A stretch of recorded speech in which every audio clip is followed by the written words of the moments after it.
desistiu do cargo que lhe estava destinado pelo Governo e ocupar um novo lugar, o de Secretário-Geral do Executivo, incumbido de simplificar as diferentes camadas que compõem a administração pública. Por isso, e porque foi a polémica da reta final do ano que terminou, a figura da semana é Hélder Rosalino.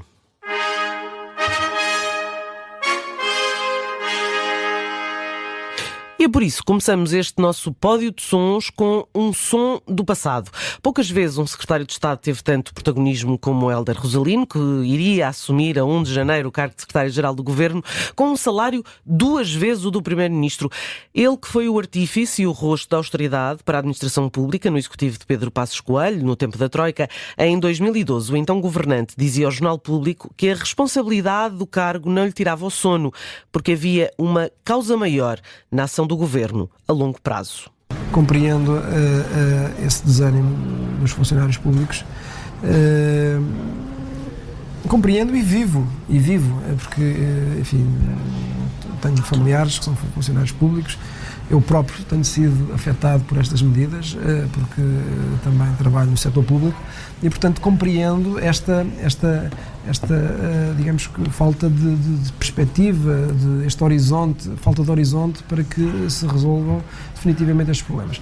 Mas o que eu posso dizer é que, enquanto não conseguirmos resolver os problemas do país, enquanto não conseguirmos ajustar a despesa pública, enquanto não devolvermos estabilidade à nossa situação enquanto país e enquanto setor público, haverá sempre pressão sobre a administração pública, sobre os funcionários públicos.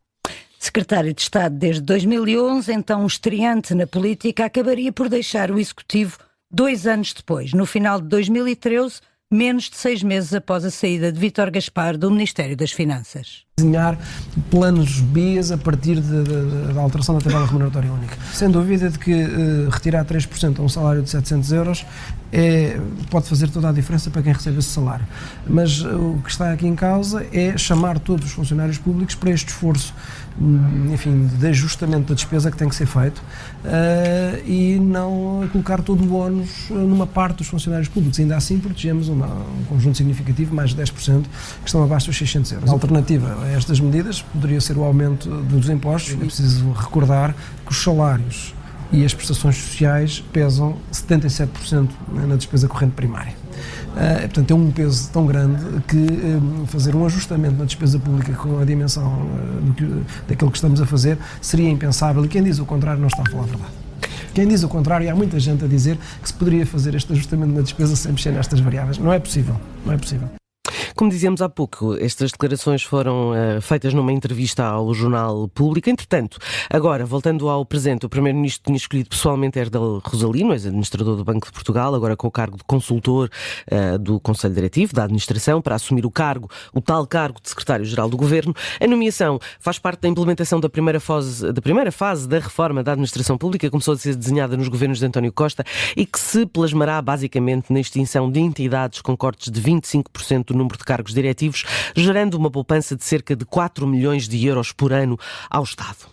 Hélder Rosalino é licenciado em Organização e Gestão de Empresas pelo ISCTE, pós-graduado em Fiscalidade pelo Instituto Superior de Gestão e fez um curso de especialização em Gestão pela Universidade Católica Portuguesa. Recentemente, quando deixou o lugar de administrador por ter chegado ao fim do mandato, foi estudar para a escola de maior prestígio na área precisamente da gestão, a ENSEAD, com uma longa carreira no Banco de Portugal, passou por vários cargos e departamentos até chegar a administrador, cargo que desempenhou durante 10 anos, entre 2014 e 2024. Foi responsável pela criação do SPIN e das moedas digitais, um grande desafio para a banca comercial, mas também para os bancos centrais. E enquanto administrador do Banco de Portugal, no Conselho de Administração do Supervisor, mas menos exposta aos olhos do cidadão comum, cumpriu os mandatos até ao limite do possível e em setembro último passou então a consultor do Banco Central. Uma função importante, Miguel. Resultado, Rosalino, que tudo indica ser um técnico competente, acabou por bater com a porta após ter o seu nome na praça pública, exatamente porque queria manter o ordenado. O cargo de secretário-geral do Governo, que ainda há dias era absolutamente essencial e que tinha a cara de Hélder Rosalino,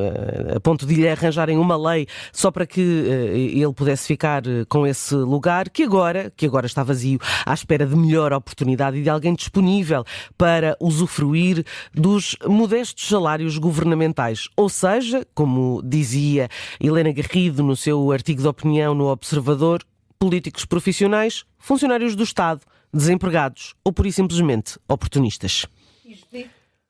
E Judite, será que tinha mesmo que ser assim? Não, não tinha. Há 20 anos, em 2004, a então Ministra das Finanças, Manuela Ferreira Leite, foi buscar aos quadros do Banco Comercial Português um senhor chamado Paulo Macedo, atribuindo-lhe o cargo de Diretor-Geral dos Impostos.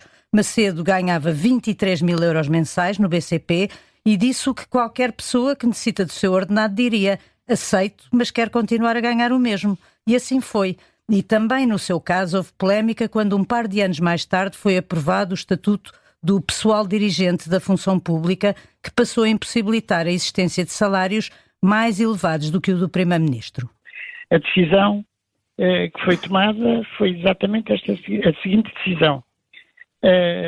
Havia na Direção-Geral pessoas muitíssimo capazes e habilitadas a fazer e a tomar decisões na Direção-Geral das Contribuições e Impostos que eram absolutamente essenciais para dar um salto na sua modernização, com consequências enormes na cobrança da receita. De resto, somos todos nós, neste momento, vítimas dessa eficácia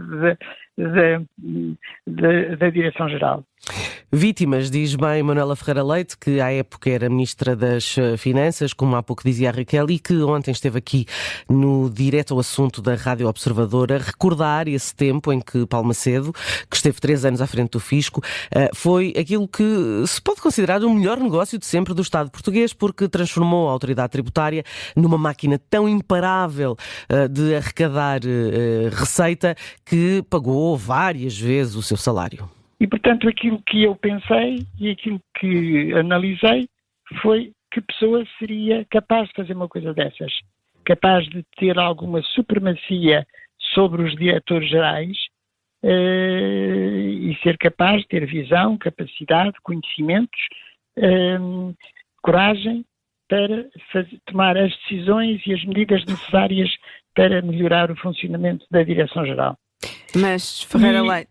Sabia que não podia ser ninguém de dentro, porque as pessoas de dentro não o fariam, por incapacidade, como no caso neste agora, porque os estatutos não o permitiriam. E aquilo que eu fiz foi requisitar uma pessoa e evidentemente que já sabia que ao requisitá-la, ela só diria, por um lado, se o projeto lhe interessasse e, por outro lado, se não perdesse a sua situação em que estava. E devo dizer que até está a fazer uma observação por baixo, porque, além do vencimento mensal, o Dr. Paulo Macedo tinha, como é óbvio, uma gratificação no final do ano do banco que também lhe pagamos. Uhum. E, portanto, eu escolhi a pessoa e decidi que ela viria, tendo ela aceito, como é evidente, em quaisquer circunstância eu encararia essa situação. Tinha uma diferença muito grande relativamente ao Primeiro-Ministro Montenegro, é que eu estava num governo com maioria absoluta e não tinha nenhum partido populista na Assembleia. Mas Ferreira Leite, com a experiência do passado, tem a receita para o futuro, resta saber porque é que não foi aplicada. A escolha de entre todos não seria complexo, e, portanto, nestas situações, o normal é aquilo que tinha sido já tomada também, essa decisão, era de haver alguém de fora da administração, certo, não secretário-geral, que viesse coordenar todos os serviços relacionados e que teriam como objetivo, no fundo, fundir todos numa única secretaria-geral. Foi escolhida uma pessoa, obviamente fora da administração pública, numa situação de requisição e, portanto, que o Governo considerou uma pessoa capaz, com qualificações, para poder desempenhar esta função. E para a ex-ministra das Finanças, o pior desta discussão toda foi mesmo o ponto da discussão, ou seja, o salário. Realmente, isto, eu disse que me tinha realmente quase que entristecido, porque não é possível fazerem-se reformas desta forma quando o tema é o vencimento e especialmente o populismo desse vencimento. Bom, e agora é tempo de fazer um pequeno salto, dar um pequeno salto ao passado de Hélder Rosalino.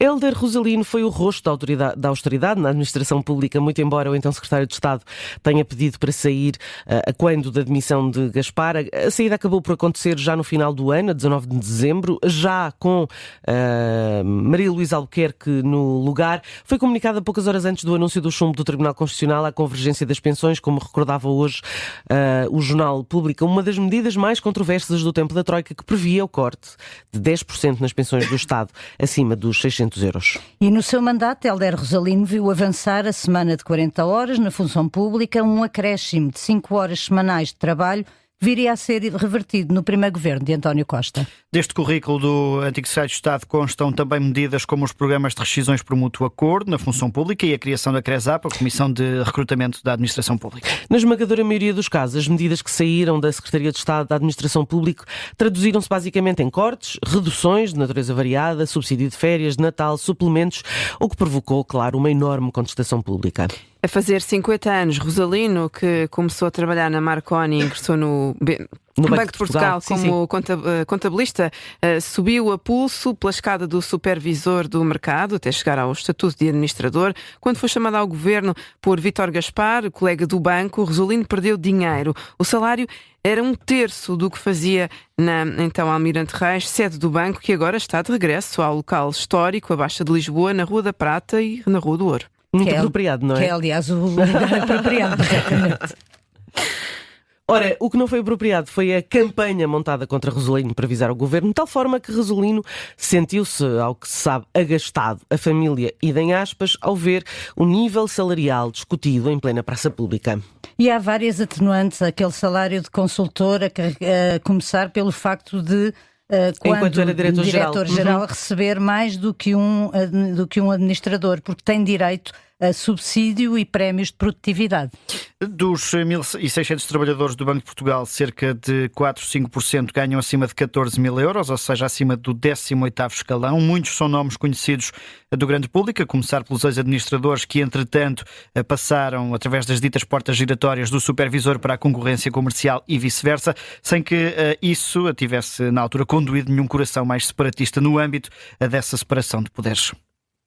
E agora vamos à mensagem da semana.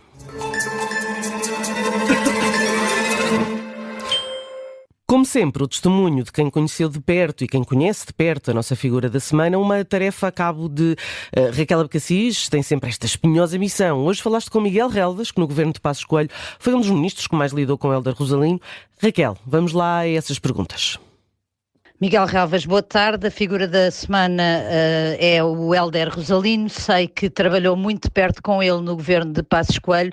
Pedia-lhe que nos recordasse um episódio que acho que o caracteriza. E tivemos a oportunidade de trabalhar em vários dossiês, até porque eu acompanhava a coordenação política no governo.